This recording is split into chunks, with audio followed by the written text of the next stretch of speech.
right. Hello, everybody. Welcome back to the AG Podcast. I'm your host, Pastor Brian, worship pastor here at the church. And with us is Pastor Phil. It's good to be here our lead again. pastor, and then Pastor Ryan. Yep. The boss around here. The boss. Nope. Yeah. In the red shirt today. Represent Yes. Liberty, Red man. hoodie. Keeping go. it bright. Yeah. Represent my college. Dull, bright. That's right. Okay? I'm a bright light for Jesus, that is. Yes. Typical millennial standing out over here. That's right. Yes. Shooter McGavin. Come on. Oh. All right. So we are excited to be back filming and doing, just talking about some really important things going on in our church and our culture around us. We just had a really great Sunday yesterday talking about some of the spiritual awakenings that we've been seeing in our culture in America and all over the world. Pastor Phil, you did an amazing job of really breaking it down and giving us some good info on how it relates to all the generations involved and, you know, the generations that are kind of at the forefront of this and how different generations can get behind those who are leading it. So I'd love for you to maybe give a breakdown again for people who may not have heard it and maybe even go more details that we can't fit into a sermon, compact Sunday sermon. So yeah, I'd love to hear some of you guys' thoughts about this spiritual awakening that's kind of been blowing up. Started maybe in the last 5 years, but lately we've just been really seeing it everywhere. Yeah, it's been interesting because I was at a conference a couple weeks ago and we talked a lot about this in detail, and it's actually very exciting. You know, it's super exciting to think that, you know, for the next 15 to 20 years, we may have some wind in our sails. You know, church work or living for Jesus in the last decade has been tough. You know, going through COVID, trying to follow the Lord, trying to lead God's people, and then in the culture in which it's moved a little bit more anti-Christian in their ideas or in their attitudes. It's just exciting to hear that there's a real fresh global spiritual awakening that God is doing, led by His Spirit, so that it'd be great to have the next 10 or 15 years really go in a more favorable direction with the Lord's help. So, you know, there's a long history of spiritual awakenings. You know, throughout history, there's been 4 or 5 of them in our nation and around the world. You know, it started back in the 1700s. In the early 1700s, before the Revolutionary War, there was a great spiritual awakening led by people like Edwards and Whitefield and the Wesleys. And then right after we became a nation in the late 1700s, there was another great spiritual awakening, and the leaders there were, you know, Finney and Ashbury and Cartwright. And then about the mid 1800s, there was another spiritual awakening that D.L. Moody and others led. And then probably the most recent one in our, at least in my lifetime, was in the 60s and 70s, the Jesus movement, you know, the Jesus revolution, so to speak. There were great leaders, Billy Graham, Chuck Smith, even like Oral Roberts, that God was doing some great things around the world. And we're starting to see those same things happening and have been happening over the last 5 years. So typically a spiritual awakening comes after a world event, something strategic, something significant. After World War II, the soldiers coming home, there was a revival in the 70s because of the Jesus movement. And because of COVID, we think that because COVID was a global event, that the spiritual awakening is not limited to one country or to one region of the world. It really is a global event. And so people coming out of COVID were hungry again for faith as an answer to the problems, turning to faith community for connection and relationships. And so as a result, God has been doing some great things in the last 5 years. And I think as I talk with pastors in our town, in the foothills, we've seen that. We talked like last Easter, just 6 months or so ago. Everybody had probably the highest attendance in Easter in 10 years. When I talk to my pastor friends across the country, they're experiencing the same thing. And then we hear what's happening around the world in like Europe and in the United Kingdom and London these cathedrals that have been tiny congregations are now booming with congregations. They reopened, I think I understand it correctly, over 200 churches in England in the last 5 years.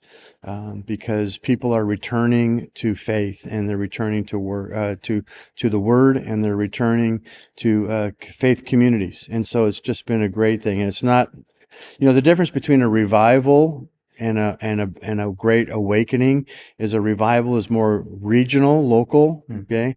We saw a revival, so to speak, after 9/11. People returned to church for a while because they last generally 3 to 5 years. But a global awakening is longer. These awakenings that I spoke about in the 1700s and 1800s, they lasted 15 to 20 years. One of them even lasted longer than that. And so this is a season where God is doing something that's going to last for a couple of decades, not just be a flash in the pan. And so it's very exciting to be in this time. I remember as a young adult and even as a high schooler, my parents taking us to church prayer meetings, and people there were praying for revival, praying that God would do something in the 80s and the 90s. And God's answered their prayer. God is doing something that's unique. Yeah. It's unique. And I think we can point to a lot of things that are little snapshots of indicators. And as we put those snapshots together, we see a global movement that God is doing. Okay. Yeah, I think that terminology is important because, like a revival suggests that there's a pulse in activity, but maybe it's just lost its focus or just kind of dulled its impact. And the Holy Spirit comes in and just, reignites that community to recommit their way. But an awakening suggests that it's out of nothing. There's just sleep and no activity. Mm-hmm. And then all of a sudden where there's, especially in Europe and like in England, where there's just been, America's always kind of had a strong, current around God, and 'cause we're a Christian nation on those principles. But then in a lot of European countries, it's just not something they Right. think or Right. talk about. But then, you have, 200 churches just springing up, that's not a Right. revival. That is basically people opening their eyes.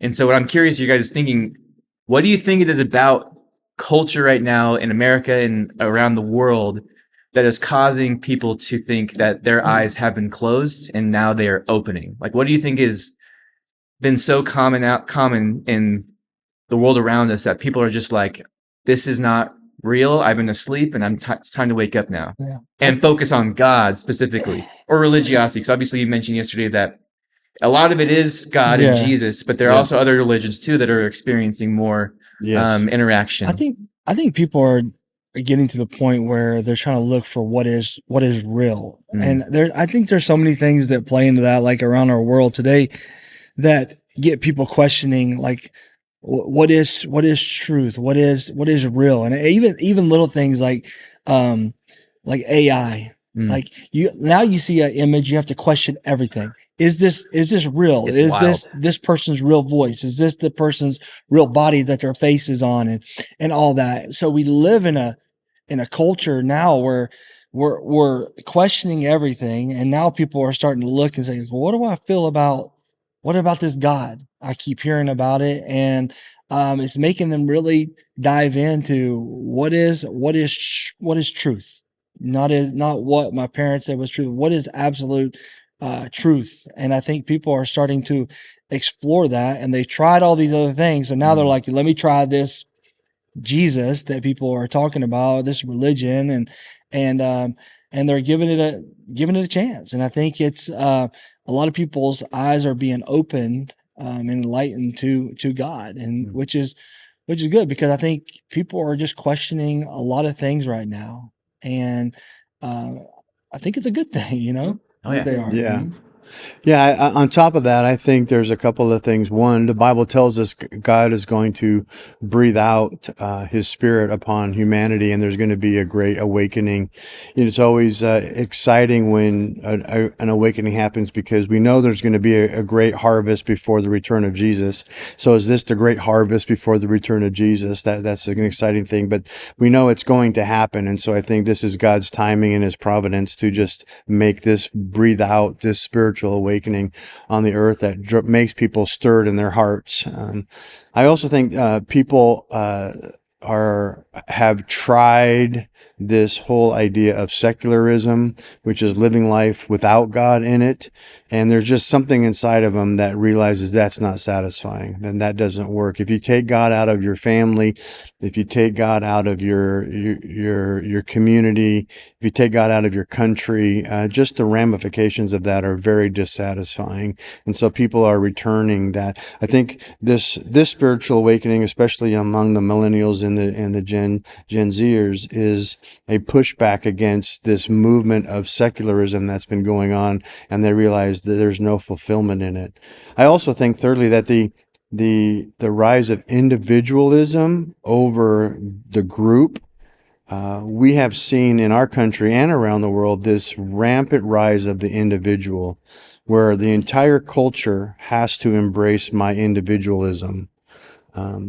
And if I have to embrace your individualism, and we don't have a common understanding of how to work together that we all agree on, then relationships just fall apart.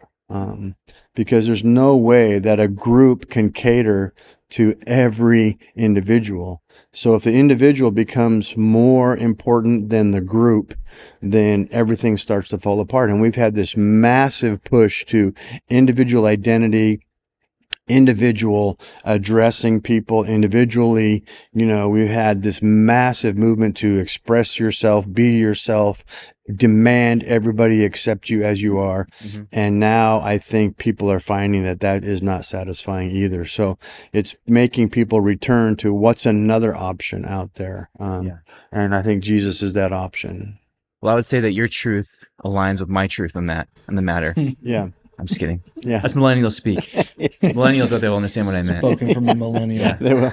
Yeah. No, that is true. As you guys know, I'm doing my thesis right now, and it's on multi-generational churches and how each generation contributes their own division to the church, and how leaders can be bringing unity in the midst of understanding each generational background. And when it got to my generation, that was pretty eye-opening. And George Barna had a study about millennials, and he said that millennials are the voice of tolerance, but show absolutely none of it when it comes to their when they're asked to be tolerant. So we're the voice our generation is the one that's like, tolerate us, but we will not tolerate you not tolerating it. And it's just like, it's this oxymoron of, it's just platitude. So we would call it a platitude, or like a projecting morality when it's all fake. And it's a part of this narcissistic tendency in millennials of us kind of growing up with social media, and this mindset that social media has offered society as this, you can be this unique thing. And social media is your microphone to show the world you're unique. And in a way, as we're seeing, because millennials, we're still developing, but we're kind of in that place where we're settling down, and we're all in our, I think the youngest millennial now is like maybe 29 or 30. And now we're entering into this phase of naturally wanting to be families, or feeling like we should be settled in a career or a home or anything. And millennials, we're now realizing that we've kind of perpetuated this influencer culture with social media, where it's like every person, and I was guilty of this too in my early 20s, was just like, I wanted to be somebody. And sometimes when we read the Bible, we read the Bible in terms of eisegesis, when it's just like, I put myself in the shoes of the characters, and I should expect that aspect of my faith, and so, but if we're really honest about it, it's kind of this undiagnosed narcissism that's been bred through this social media life that we've all kind of given into, which is like, look at me, and then we project this, very polished version of ourselves, but in reality, it's just kind of, I think what we're realizing now is like it's this empty attempt to be special, and realizing constantly that it's this dopamine rush, but then this crash. And I think as a generation, as we're getting older, and the research shows that as of right now, over 50% of millennials don't have a family structure that they've generated. Whereas I'm a husband or a wife, and I have kids, and this is my family structure. Over 50% of us do not have that set up right now. And over 50% of us also are not financially stable or confident in their future. A lot of us are still living with parents. And a lot of us too are having families, but also still raising families in our parents' home. And so there's just this, I think we're realizing now that what we've been doing doesn't work. And I think to try to maintain that specialness, we've created all of these new ways to identify, because we're hungry to be special, but the world and reality is constantly reminding us that, like, you know what, that's just not real. And then God's created in us that desire to have what he's designed us to have. And I think we've explored everything and realizing like this is not working. And now it's just like, well, what next? And I think as society, and I think Charlie Kirk, we talked about him a little bit. I think that was a big wake up call for a lot of millennials too, because he was going in these circles of college campuses where millennials and Gen Z are being fed these ideas, which I think a lot of our narcissism is bred in college campuses, which infuse people with like, you are going to be the next thing. And then they leave. And then next thing you know, they're just like, I can't get a job. I can't get someone to want to marry me, but I am special. I got a nose ring. So it's like, come on, where are all these special dreams and attentions happening from? And now it's like, okay, people are starting to turn to, and Charlie Kirk was on these campuses basically saying, no, the Bible, biblical values, it's good to have a family. If you're a woman and you are married, that's not like this, insult to womanhood. Yeah, it's not a prison. And Yeah. if you're a man, it's like, it's an honorable thing to have a career and to provide a lifestyle for a family and to have kids. Like, that's what God's designed you to have. And I think people are starting to realize like, oh, it's good to abstain from casual sex and all these lustful things that are just common in our society. It's, it's a good thing to be thoughtful and considerate of others. All these biblical values that even just transcend Christianity. It's just a good human design that how God's made us to be. I think people are starting to realize that is the truth, because as I give myself to it, it's actually true. I'm actually feeling more at peace. My mental health, is not this thing that I feel like needs to be dominating, my life and feeling like I can't move forward. It's like, no, the biblical values that, guys like Charlie Kirk and these leaders, Christian leaders in these campuses, they're just reminding people of like, this is the truth. And people, I think, are now being like, I think it is. I think it is. Yeah. Yeah. So would you say you see a big awakening among the millennials and the Gen Zers? Absolutely. The data that I've seen and that you talked about yesterday is that the millennials and Gen Z are now surpassing boomers and Gen X in attendance. Yeah. They are hungry for not just being involved in a church, but they're hungry for a church lifestyle, I think, because like you mentioned too, like between boomers and Gen X are actually the least attending, but the most attending online, which is interesting. I think I think they're done with being entertained. Yes. I mean, wouldn't you agree? I think like Yeah. the millennial Gen Z, I think they can see past the entertainment piece because everything's entertainment in their lives. Yeah. Everything. They can get on the phone, they can get on the computer, whatever. Everything's just entertainment for them. I think they're wanting true authenticity in something, and one of the you brought up like the Charlie Kirk, and I think that one of the things that was interesting during that time, I think another thing that was kind of pushing people towards trying to figure out there's got to be something more is it was so visible what Mhm. happened because everyone captured on cell phones and stuff like that. And it was a moment in our history that I've never experienced anything. I mean, 9/11 was the closest thing to, this big event, but they witnessed evil firsthand. Yeah.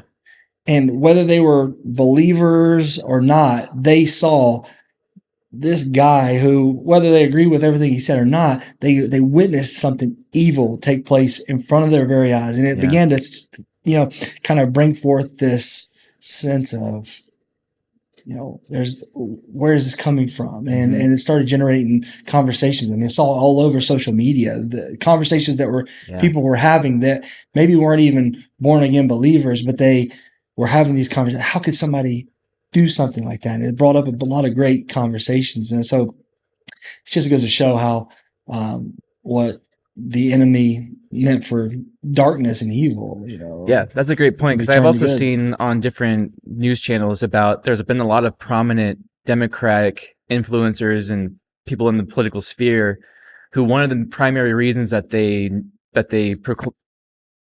disclosed that they wanted to change parties was the fact that they belonged to a party that celebrated something that was objectively evil. You know what I Hmm. mean? And they were just like, I don't want to be associated with people that my party celebrates this thing and think that this is a good thing that happened. Hmm. Um, and I think that was really interesting too, that a lot of people was like, this is objectively evil. And what it is about this person that evil wants to silence, Yeah. and I think that went a long way, maybe not inciting the awakening, but certainly fueling the Yeah. fire to it, because a lot of people just like, if anything, it didn't silence him, but there was so much content online of him just proclaiming the gospel and the values that God wants us to have. And I think it put a huge microphone on God's word, instead of silencing it. Yeah. And I think and because it was so objectively evil and wrong, and it just cut to that core of people, so many people now are just watching his content, um, and then in that way hearing it. So I definitely think that situation God used to propel a Well, huge part of it this. goes to, like, a couple weeks ago or a week ago, Pastor John was just telling us a story about someone in his family that was younger and that had kind of turned away from the Lord, and this just kind of brought back, after seeing what happened, it brought back some thoughts on how could this happen, and then God used that to kind of generate a passion for the Lord in her life, and so it was cool to hear that, even through all kinds of craziness and a terrible situation, it brought about conversations, and people are talking, and then they're watching videos, and they're hearing, like you said, his message of truth and hope, and um, people are like, I want that, because I've tried everything else, I've tried these different things, and it's just not working. And I think they're to the point where they're just like, let me try this, let's see what he's talking about. Yeah, I think too, as we look at the history of Jesus in North America, and when does it increase and when does it decrease? Normally we see a major event and then it leads to an increase. Like again, coming back from World War II, we saw a major increase in people going to church, people coming to faith because of that big event. And then we saw the Jesus movement of the 70s do it again. But after that movement, we as a Christian culture started going to this seeker sensitive, more entertainment. We were saying things like, well, people are getting this entertainment style at home. We need to match it so we can be attractional for them to come. So we switched a lot of things so that we can be the attractional church. Hey, we're cool too. We have screens, we have video, we have bumpers. We went on that model for a long time. But during that season, like the 80s and 90s, and the early 2000s, what we saw was actually a decrease in people attending church because it wasn't feeding them uh, authentic faith. And then that was followed kind of by a business model of church where we need to be organized. We need to have a marketing plan. We need to have a marketing strategy. So let's make sure all of our brochures and our websites are really good. And let's send these mass marketings out to people. But again, during that early 2000s, we saw again a continuing decline in people attending church, and then COVID hit. Okay, and COVID hit, and people are like, "Well, none of that stuff worked. We got to get back to what's authentic and what's real." And now we're seeing this increase again. So it really has been like the first major increase in 30 years. Everything after the Jesus Revolution kind of started going down, down, down, and now for the first time we're seeing a bump. It was the catalyst, COVID. God can use global events to stir people's hearts, like what's real in life, what's not real in life. He can use micro events like the Charlie Kirk or the 9/11 to get people thinking about life again. I love your point about people are asking about Charlie Kirk. What was it about his message that he became so hated for? Because he wasn't a violent person himself. Right. Okay. So why did people want to eliminate him? Let's check out what he stood for, and maybe I want to stand for the same thing. And so we're seeing this growth again, and now we need to ride this. Yeah. If this is a new wave of the Lord, and it's going to most likely last for a couple more decades, how do we ride it and not block it? We want to be on a surfboard.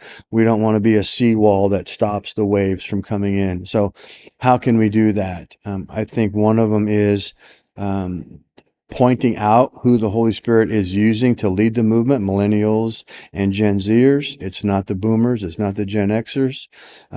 Our role is to not disappear, or our role is not to disappear. Our role is not to just get out of the way. Our role is to get behind and support and prayer and mentoring and resources, and help the younger generations take the lead in this. But then there's going to be some adjustments we have to make. So what I'll ask you guys, you're in that time, in that age bracket.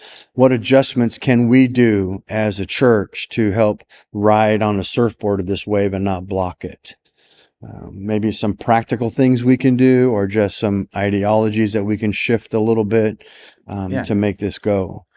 Well, I know just from your and I standpoint, you and I are kind of the faces of the Sunday morning.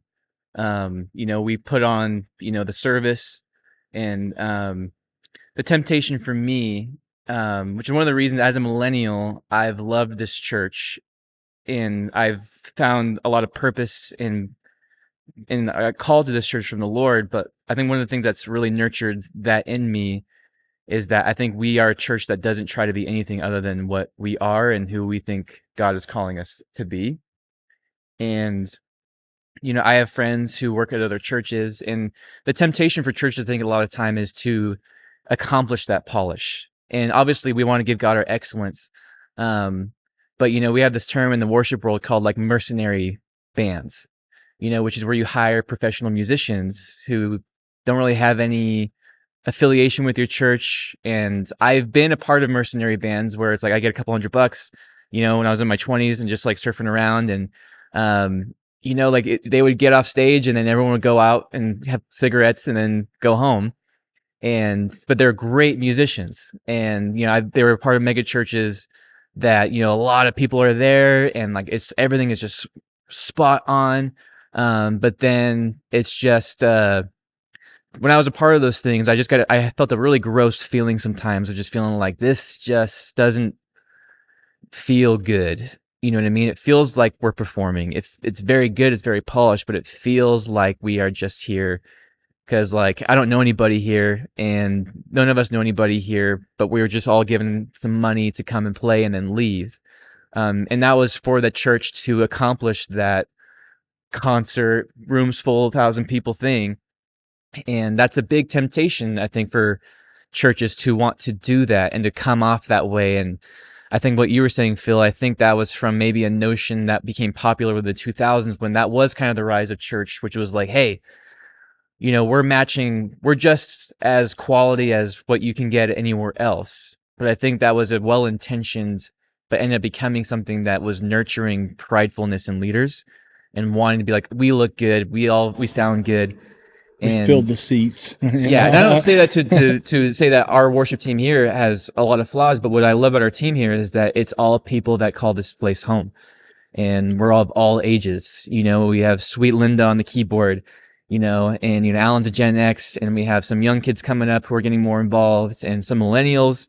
And so like we don't use people, I want it to be authentic, and I think that might be my place as a millennial, just like that drive for I've been at places where it's so inauthentic that it just feels it's obvious. It feels obvious. And I feel like it's been so normalized in church culture that, I've talked to a lot of my millennial friends who they like the idea of being in ground up churches, where they're meeting at someone's house or they're in like renting out like an old house somewhere. And because I think that it's getting to the point now where that polish feels inauthentic and is no longer desirable. And obviously, God deserves our excellence, and I'll always drive my team to be excellent, but to always support that, we can laugh it off when someone misses a slide or someone hits a wrong note.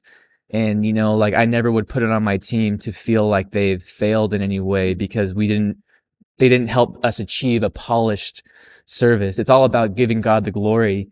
And, when Phil, you mess up a word, it's just like we can laugh about that stuff. And, we don't leave the stage feeling like, oh, I'm worried that people are going to be, upset and leave because we didn't. Yeah. So obviously we strive for excellence, but at the same time, it's like we're all human beings and we're gonna mess things up. But I think the nature of our church, I think, is in our leadership is that we are just people who love each other. We love the Lord, and we want to have things go well and to be excellent because that's what God wants. And of course, it's distracting for people when things don't go well.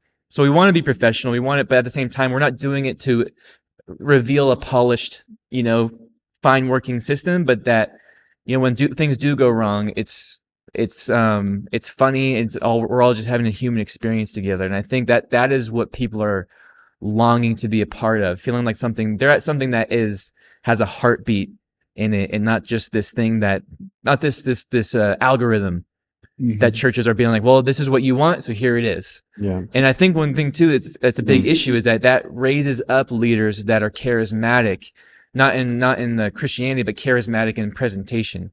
And I think one thing that we've seen a lot is we've seen these charismatic leaders who are leading these big churches fail in really horrible moral ways, having just long drawn out affairs while preaching from the pulpit. Yeah. You're not so much like a struggle with sin that they're having accountability for with the elders behind the scene, but like a hidden, years-long unrepentant sin, because it's the charisma and the popularity that they generate from these church models. And then these millennials and these people come in and they give their faith to them, and all of a sudden it's just like, whoa, this whole time I've been at this church, you've been having an affair. Yeah. Or you've been doing this around the side, or you've been like embezzling money. And I think that church model, they're seeing it fail because the leaders that it props up are leaders that they don't necessarily seem to care so much about morality, but the charisma and their coolness and things they give off, which are things that we've valued, obviously, because we've been propping them up. But now we're seeing it consistently, big names fail miserably. And then it's just like more and more things that tell us that this isn't real either.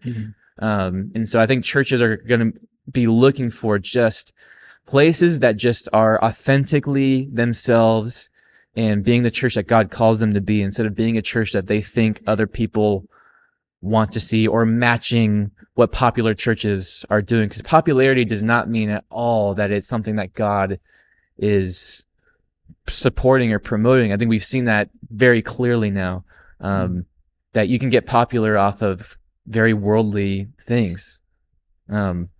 Just keep being ourselves, and just keep each of us as leaders devoting ourselves to the Lord, and just being authentic and bringing the word, and not being afraid, not like we are, but never being afraid to sugarcoat things that are hard, but instead of it just being gung ho and be like, this is what the Bible says. And if you don't like it, then you're not in it. Yeah, I think also as we ride this wave and we look at what God's doing through millennials and Gen Zs, one of the things that I think I would encourage people that maybe aren't in that category is to figure out a way to link arms, because I feel like in churches for ages, I mean, I think we've always been so separate based off of departments or age demographics, and a lot of churches don't do a good job of crossing that over and building those relationships. And I would just say, let's link arms and do more ministry together. One of the things that you mentioned the other day in your sermon was about how proximity builds relationships, something along those lines. Yeah, something along those Close. lines. I fell asleep during part of that sermon, but just kidding. But no, but in order to reach out to the community and build relationships there, I think we have to have strong relationships within our church and seeing a healthy balance of young and old doing things together. And I was super encouraged because after the sermon, there were many adults who weren't in the millennial demographic, and they're like, "Hey, how can we get plugged in? How do we do this?" And I think those are just really good, healthy conversations that have to happen, and we need to find ways to integrate them into different ministries so that there can be these different generations just doing life together, building relationships. So then we can go out into the community and build relationships. And I think as we ride that wave, that's one thing that I think is important for our whole church to know. Whether you're 90 or 19, there's room for us to be together. Link arms, do this together. Yeah. Yeah. I think, we had our two senior adult or our two Sunday school classes, Pastor Greg's class, which is primarily late 40s, 50s, 60-year-olds, and then John's class, which is 70 and plus year olds. They came down into the children's program and led worship a couple weeks ago with the kids, teaching them the classic hymns of our faith. And you were in there, and the kids were just like so eating it up. Proximity, just being in the same room so that trust and conversations can take place. If people are looking for a way to how to do this, just call Corey or call you and just say, where can I be in proximity? You talked about a couple of adults saying, can I just come and sit in the youth group meeting in the back and observe? Or, can I host something at my house and I'm just going to open the doors and bring some pizza and you guys do what you do? That's a great way. Proximity builds trust, which leads to conversations, which lead to faith. That's a great point. We should do it in the church more strongly, so we do it in the community more strongly. Yeah. The second thing what excites me as a boomer, is I grew up in that one of those like hellfire down nation, churches where every week there was an altar call and you're, turn or burn, and we'd sing 57 stanzas of Just As I Am, and we used to joke sitting in the back, we'd say, okay, on your left foot, okay, now on your right foot. Cause he just, a lot of the standard of effectiveness was gauged by how many people came forward on Sunday. Mm-hmm. And it became like, let's do as many as we can. But what I'm hearing now, like when you pray on Sunday mornings in our church, you're like, God, we deserved your wrath. You saved us from hell. Yeah. And it's like, wow, that sounds so much like the church when I was growing up. And I think our silent generation people, our baby boomers, are going to so resonate with just more direct teaching. I think it's not only going to spur this spiritual awakening, but it's going to reaffirm to the older generations that this is authentic and this is real, because that's their litmus test of is this really Jesus honoring and Jesus focused? Is not the glitz and the glamour, the polish like it's been for a while, but it's like the meat of the word. Yeah. They want the meat. Oh yeah. And now you're calling for the meat of the word, and they're like loving it. Yeah. Don't give me religion. Give me Jesus. Right? Yeah. So that's cool. All right, we're going to stop it right there because we have a lot more to say about this. So we're going to break this into 2 episodes. So stay tuned for the next week when we drop episode 2 of talking all about the spiritual awakening, the generational values, and how we can all come together to be a part of what God wants to do in our church and the world around us. So stay tuned, and we'll see you guys next time.